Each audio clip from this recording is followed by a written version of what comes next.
Olá, bem-vindos ao Playtea! No vídeo de hoje eu vou trazer para você algumas dicas de como usar o não com o seu filho autista aí na sua casa.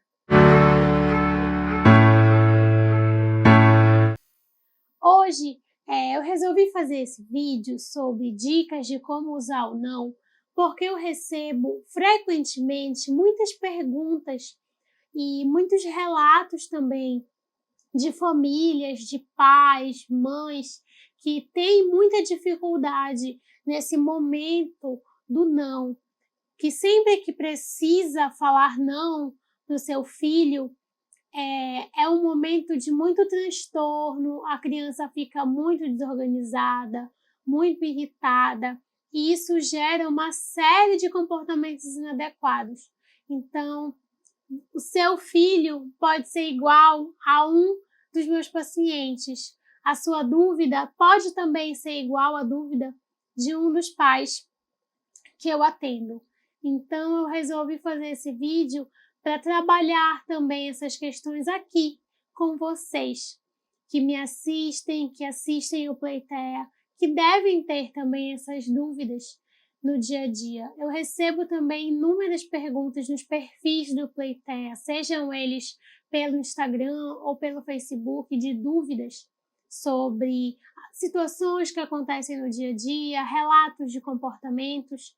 Então, eu acho muito importante ter um vídeo aqui sobre essa situação que acontece todos os dias com crianças autistas e que a gente precisa também, como pais, mães e como terapeutas, aprender a lidar. Então, vamos lá. Os comportamentos inadequados, como nós já falamos aqui, eles fazem parte do autismo. São alterações comportamentais que fazem parte do espectro e que muitas vezes acompanham essa criança por um longo período da vida. As alterações comportamentais estão muito ligadas ao transtorno do espectro do autismo.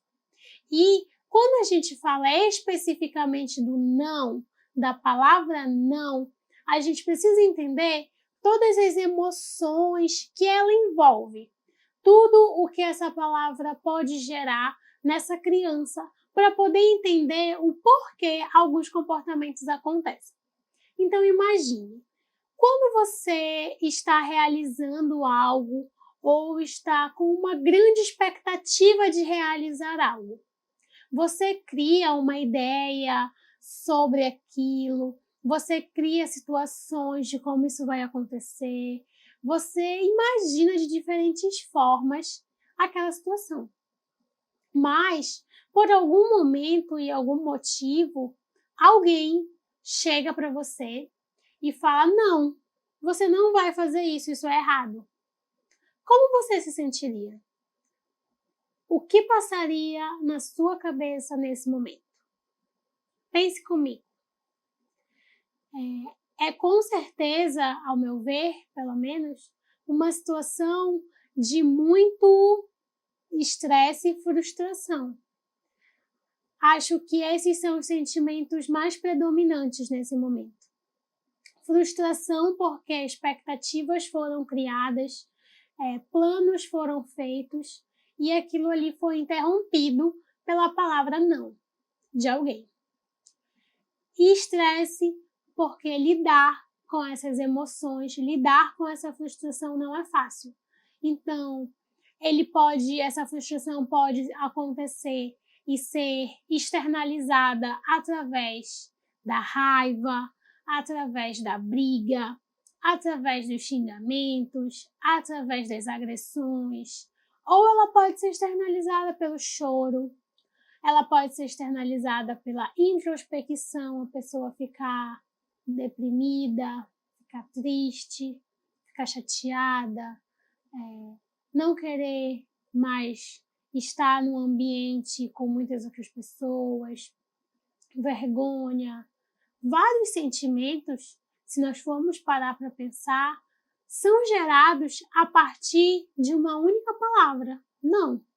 E a mesma coisa acontece com as nossas crianças. Os mesmos sentimentos que eu fiz você pensar agora e como você se sentiria ou teria são os mesmos sentimentos que essas crianças vivenciam diariamente, que elas vivenciam no seu dia a dia. Mas, em algum momento da sua vida de adulto, de pai, mãe, você teve que aprender a lidar com esse não.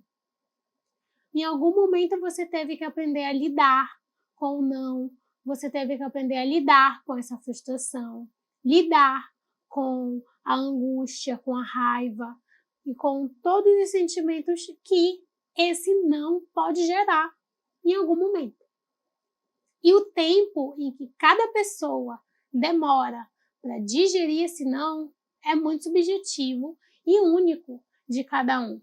Então, quando a gente fala de não, ele envolve muitos sentimentos e envolve também lidar com sentimentos. É muito mais do que só um comportamento inadequado, muito mais do que só um choro, só uma tolice, só uma mordida, só uma agressividade. São uma série de sentimentos que são gerados ali naquele momento, sentidos e muitas vezes externalizados. E quando a gente para pensar sobre esse comportamento dentro dessa perspectiva de que ali houve um sentimento, houve uma frustração, houve um estresse, houve algum sentimento que não foi positivo para essa criança de alguma maneira, a gente começa a conseguir entender o porquê que ele acontece. Por que ele está acontecendo? O porquê que a sua criança chora? O porquê que a sua criança bate? O porquê que a sua criança sai correndo? Por que a sua criança se esconde? Por que a sua criança emite os mais diversos comportamentos? E você parou para observar que todos esses sentimentos que eu relatei são sentimentos ruins? Você conseguiu perceber isso? Que todos os sentimentos gerados por esse não são sentimentos ruins. Sejam eles de tristeza, de raiva, de frustração, todos eles remetem a memórias ruins que já aconteceram com você em algum momento da sua vida. Todos eles ativam gatilhos mentais relacionados à dor, à tristeza, a algo que não é positivo. E a mesma coisa que acontece com você nesse momento acontece com as crianças. Em algum momento, não que nós adultos já demos em diversas situações da vida dela, pode ter sido algo frustrante, algo que a magoou, que a deixou triste, que a frustrou de alguma maneira. E agora, quando talvez em uma situação semelhante ela vivenciou a mesma experiência, ela tem uma resposta muito inadequada naquela circunstância, porque o não ativou um sentimento nela que não era algo positivo e que ela já estava preparada para lidar. Então a gente precisa ter esse cuidado na hora de falar não, na hora de bloquear um comportamento, na hora de punir a criança de alguma maneira. Claro, eu não estou falando aqui que as crianças autistas não precisam de regras, não precisam de limites, não precisam de organização. Não, não é nada disso. Elas necessitam de todos esses itens que qualquer criança necessita. Ela necessita entender limites, ela necessita respeitar as pessoas, respeitar os mais velhos, respeitar o pai, a mãe, o avô, a avó. Ela precisa entender as relações de certo e errado, as relações de consequência. Ela precisa sim entender tudo isso. Mas a forma com que nós vamos ensinar ela essas relações é diferente da maneira pela qual as outras crianças que são típicas entenderiam, por exemplo. Vamos a um exemplo. Imagine que a sua criança ela gosta muito de movimentos repetitivos de queda d'água. A criança gosta muito de encher vários copos com água e ver a água caindo. Então, ela pega algum recipiente como esse e ela derrama o que tem aqui dentro. E ela sente prazer em ver essa queda d'água. E ela tem essa busca por esse tipo de comportamento. E aí ela já passou por uma análise, os terapeutas já observaram que isso é uma busca, que ela tem esse comportamento de repetição dessa mesma ação, e você já sabe disso. Vamos supor. E aí, um dia você leva essa criança para passear na casa dos avós, que ia ter um evento familiar com todos os parentes, os primos, os tios, os sobrinhos, todo mundo da família estava junto. E aí, na mesa desse aniversário, desse evento, tem várias jarras cheias de suco e de diversos líquidos. E essa criança que tem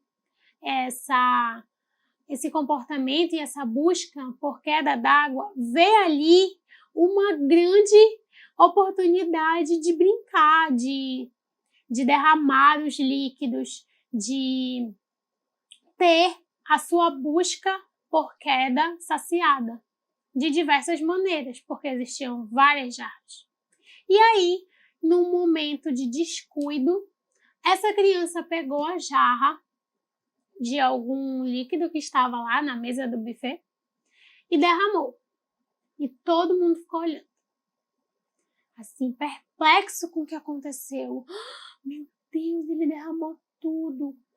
Que menino malcriado, que menino sem limite, que menino ruim, e todos os adjetivos negativos que essa criança poderia receber naquele momento. E aí, o pai, também irritado e exacerbado, com seus sentimentos exacerbados, tem um ato de punir essa criança ali. Punir porque ela fez aquilo. Seja brigando, seja retirando ela do local, punindo de alguma maneira. E aí, essa criança ficou extremamente irritada e desorganizada com aquilo. E o que antes era apenas um comportamento repetitivo de derramar os líquidos, agora, toda vez que ela é contrariada ou que ela ouve não, por conta de uma experiência ruim em que ela já vivenciou, de punição, digamos, como no exemplo que nós estamos usando, mas isso pode acontecer de diversas maneiras, ela, a partir de agora, toda vez que ela ouve não, ela reage com agressividade. Ela reage de alguma maneira agressiva. E esse comportamento vai ganhando força e se consolidando. Quanto mais você, que é pai e mãe, fala não, mais esse comportamento vai crescendo. Isso já aconteceu com você alguma vez? Isso já aconteceu com seu filho alguma vez? Esse é um relato, é uma história que eu criei como exemplo, mas que também pode ser uma história real, porque isso acontece diariamente com famílias de crianças autistas. Muitas vezes a gente usa o não de uma maneira muito incisiva. Talvez uma criança típica, quando o pai puniu de alguma maneira essa criança naquele momento, por ela ter feito algo errado, ela entenderia que o que ela fez foi errado e ela sentiria medo, temor, não faria mais, refletiria sobre o erro, com toda certeza. Mas quando nós falamos de autismo, essa relação de certo e errado, de consequência, de punição, ela é muito subjetiva e às vezes ela acaba não acontecendo da maneira em que nós, que somos típicos, imaginamos. Então, com toda certeza, aquele pai que puniu a criança no exemplo pensava que ele estava educando a criança, falando de uma maneira agressiva, punindo de alguma maneira, retirando algo que é do gosto e interesse dela, privando ela do ambiente, colocando de castigo, de diversas maneiras. Ele estava educando, mas talvez ali ele tenha gerado uma carga emocional tão grande nessa criança que agora ela reage de uma maneira agressiva, ela não sabe lidar com esse sentimento, porque para ela o que ela fez não é errado. Ela não tem essa noção de certo e errado ainda estabelecida. Ela ainda não sabe se aquilo ali está certo, se aquilo ali está errado. Para ela só estava realizando o que é satisfatório para ela, o que é prazeroso para ela, que era ver a queda da água.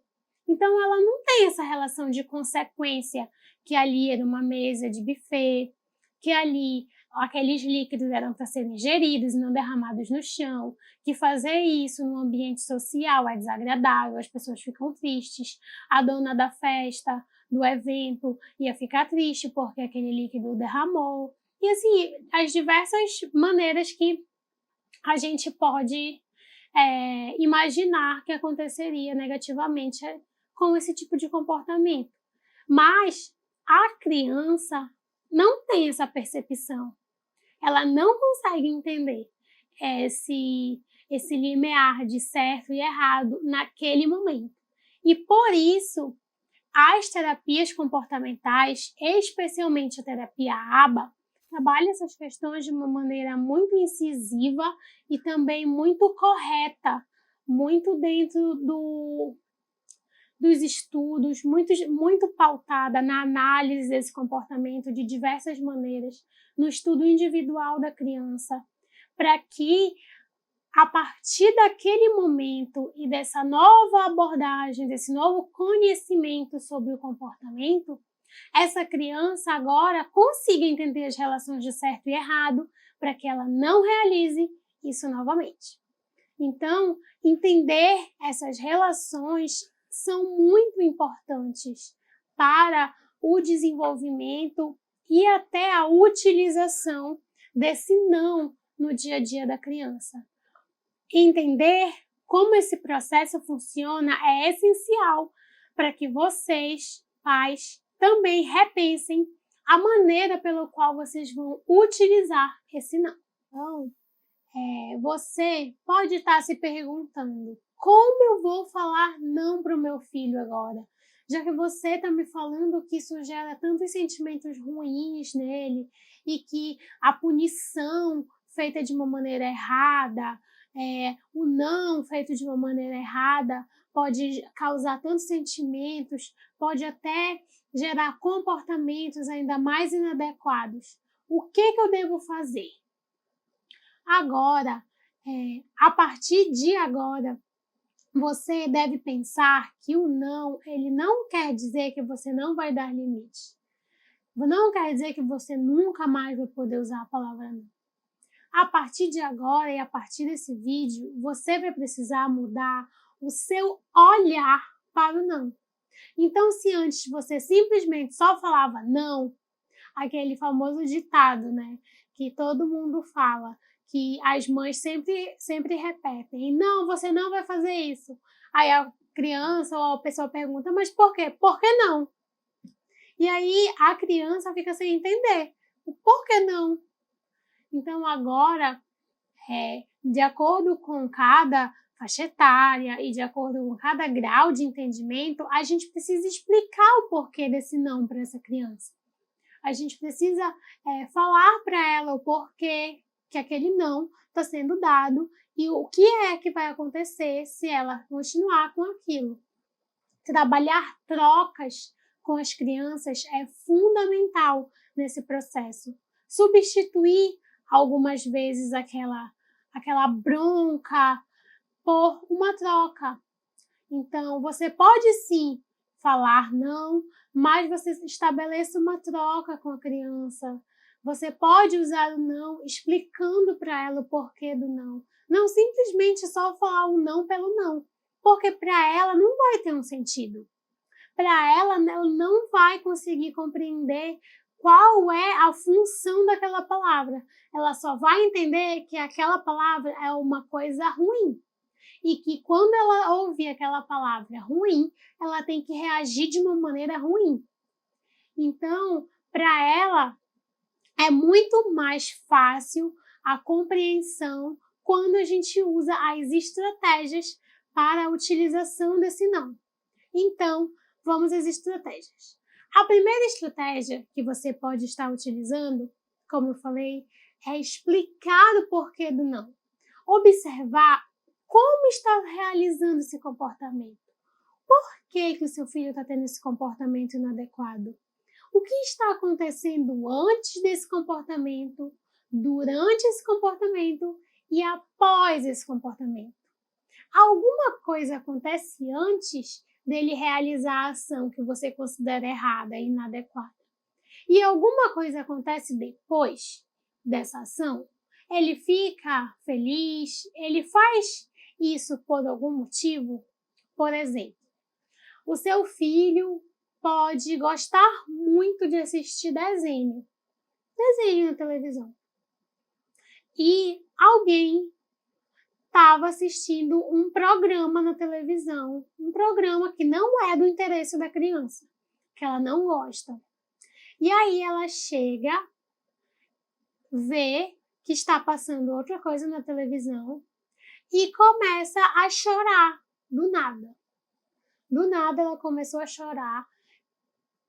E você não entendeu por quê. Aí ela tenta mudar o canal com a pessoa assistindo. Sem pedir por favor, sem pedir com licença, sem perguntar se ela pode mudar, e mudou. E aí pode ter aquela reação, ei, não, eu estou assistindo, e pegar o controle dela de volta. Vamos usar esse exemplo. E a criança começou a chorar de novo. Começou a chorar, se jogou no chão, fez uma grande birra, porque ela estava chorando, porque você tinha falado não para ela. E aí, ela chora tanto que você cede e fala, tá bom, vamos ver o desenho. E você muda pro desenho. E ela volta a assistir o desenho, para de chorar, se acalma, se tranquiliza. Então, o que aconteceu nesse exemplo? Qual foi a função desse não diante desse comportamento da criança? De pegar do controle e mudar sem autorização. E depois começar a chorar até conseguir o que quer. Quando você usou o não, ela entendeu que ela, de alguma maneira, não ia ter o que ela queria. Ela não ia ter o desenho que ela queria. Então, ela reagiu emitindo um comportamento de choro. E, em algum momento da vida dela, ela já usou essa estratégia de chorar muito para conseguir o que ela quer. E deu certo em algum momento da vida. E permanece dando certo. E ela entendeu que toda vez que ela fizer isso, de uma maneira intensa, ela vai ganhar o que ela quer. Então, qual é a probabilidade dessa criança parar de chorar quando alguém falar não para ela?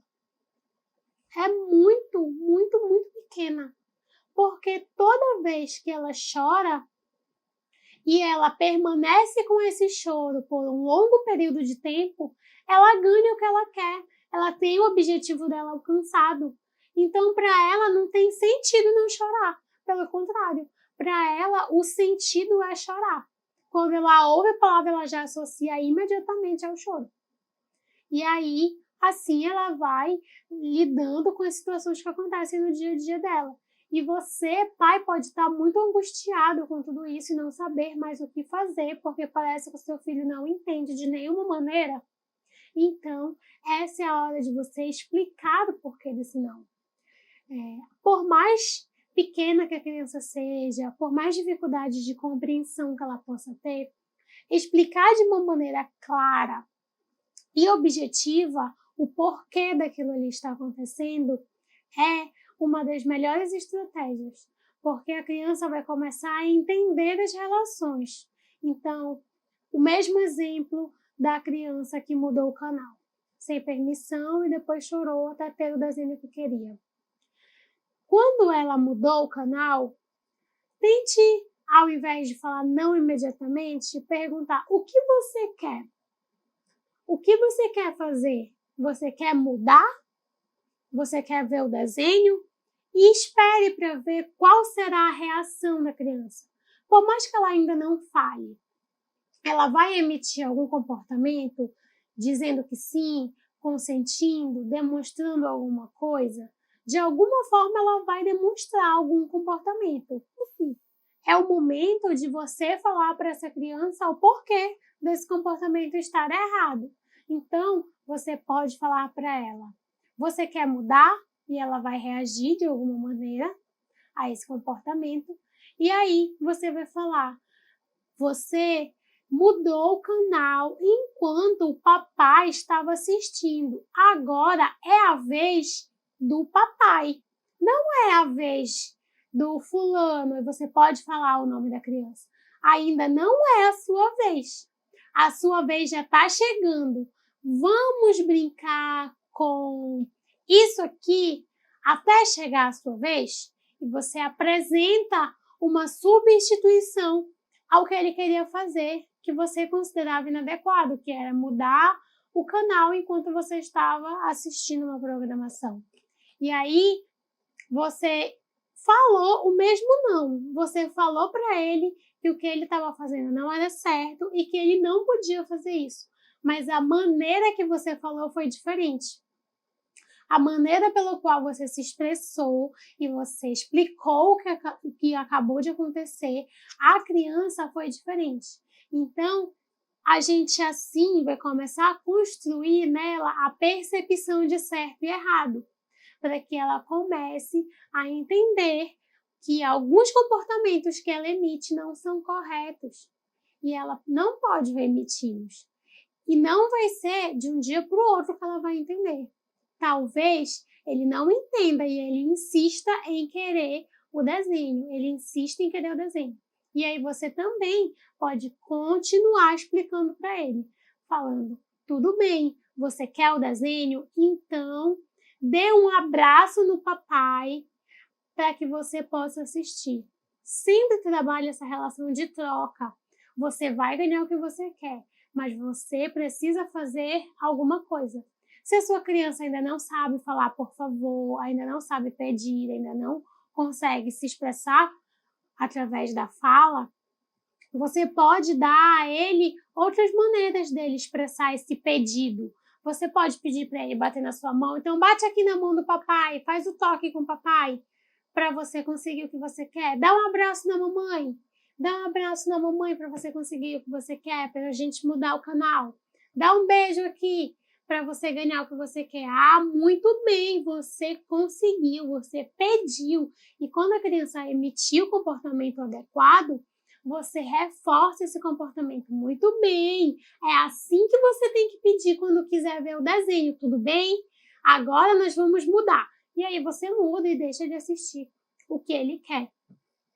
Isso leva um pouquinho mais de tempo. Você pode até estar se questionando assistindo o vídeo. Nossa, mas isso demora muito tempo. Eu não tenho tempo para toda vez que o meu filho fizer uma coisa errada, conversar com ele dessa maneira. Mas se nós formos parar para pensar, realmente esse tipo de abordagem demora mais tempo. Estabelecer uma troca, convencer a criança, explicar o porquê do não, trocar com ela, convencê-la, mostrar o certo e o errado, fazer com que ela emita o comportamento para poder ter o que ela deseja, realmente leva tempo. E nem sempre é rápido, nem sempre é fácil e nem sempre vai dar certo. Vão ter vezes que a criança vai permanecer com o choro, vai permanecer emitindo o comportamento inadequado até ela conseguir o que ela quer. E aí você vai ter que trabalhar esse convencimento com ela até ela conseguir compreender que ela precisa pedir de uma maneira mais adequada aquilo, sem ser chorando. E as terapias, elas trabalham efetivamente nesse comportamento, diariamente e maciçamente em cima desse comportamento. Então, a gente vai conseguindo obter ganhos muito significativos no dia a dia e de grande importância para essa independência, para essa solicitação e para essa redução de comportamentos inadequados. São estratégias que demoram mais tempo, com certeza, mas se você parar para pensar, você pode até economizar mais tempo falando apenas uma palavra curta, que é o não. Realmente você vai economizar muito mais tempo. Mas o tempo que você vai gastar tendo que lidar com essa criança chorando, tendo que lidar com os comportamentos inadequados que esse comportamento gera e que esse não gera, tendo que lidar com todas as questões negativas que essa palavra utilizada naquele momento vai gerar, se a gente for realmente analisar o que leva mais tempo, com certeza você explicar o não, você usar as estratégias de argumentação e de troca com a criança, a gente tem muito mais resultados positivos e uma redução de tempo significativa. O tempo gasto, digamos, com uma estratégia é com certeza inferior ao tempo gasto com um comportamento inadequado consolidado. Porque à medida em que esse comportamento vai cada vez mais ganhando força e cada vez mais se consolidando, ele vai também ficando cada vez mais difícil de ser extinto dentro da análise do comportamento. É como se fosse um hábito. Quebrar hábitos são difíceis. Se você faz todos os dias a mesma coisa, com o mesmo ritual, sempre que acontecem as mesmas ações, você se habitua a realizar isso. E quando você precisa parar de fazer um hábito que já era seu por muito tempo, é difícil. Não é rápido que você se acostuma, não é rápido que você consegue parar de realizar e não é rápido que você vai extinguir o comportamento. Então, a mesma coisa acontece com as crianças. Por isso, é tão importante a gente trabalhar as intervenções na primeira infância, no período em que a criança ainda está pequena, ainda está menorzinha, porque a gente consegue ter esse tempo de consolidação de comportamentos inadequados muito menor, além de todas as questões de neuroplasticidade que nós já conversamos aqui. Então, falando especificamente apenas do comportamento, a gente tem essa redução de comportamentos inadequados de uma maneira mais significativa, porque os comportamentos inadequados também estão começando a surgir nessa fase. Então, a gente consegue reduzi-los de uma maneira muito mais efetiva do que se nós fôssemos trabalhar essa intervenção só aos 6 anos de idade, aos 7 anos de idade. Então, já são 7 anos que essa criança realiza esse comportamento inadequado. Não vai ser rápido que ela vai extinguir esse comportamento. Não vai ser de um dia para o outro que ela vai extinguir esse comportamento. Isso vai gerar muito mais tempo e desgaste. Então, tente realizar algumas das estratégias que eu falei hoje aqui nesse vídeo, sejam elas de troca, sejam elas de conversa, sejam elas de substituição, para que o seu filho consiga compreender de uma maneira mais efetiva qual é a função do não e a importância dele no dia a dia. Se você é novo por aqui e ainda não nos segue, siga a nossa plataforma no Facebook e no Instagram, playtea.to, e aqui o nosso canal no YouTube. Ative o sininho para receber as nossas notificações semanais de vídeos novos e aguarde os nossos conteúdos diários nas outras plataformas. Esse foi o vídeo de hoje. Eu sou a Juliane Souza, terapeuta ocupacional, e esse é o Playtea. Até o nosso próximo vídeo. Tchau!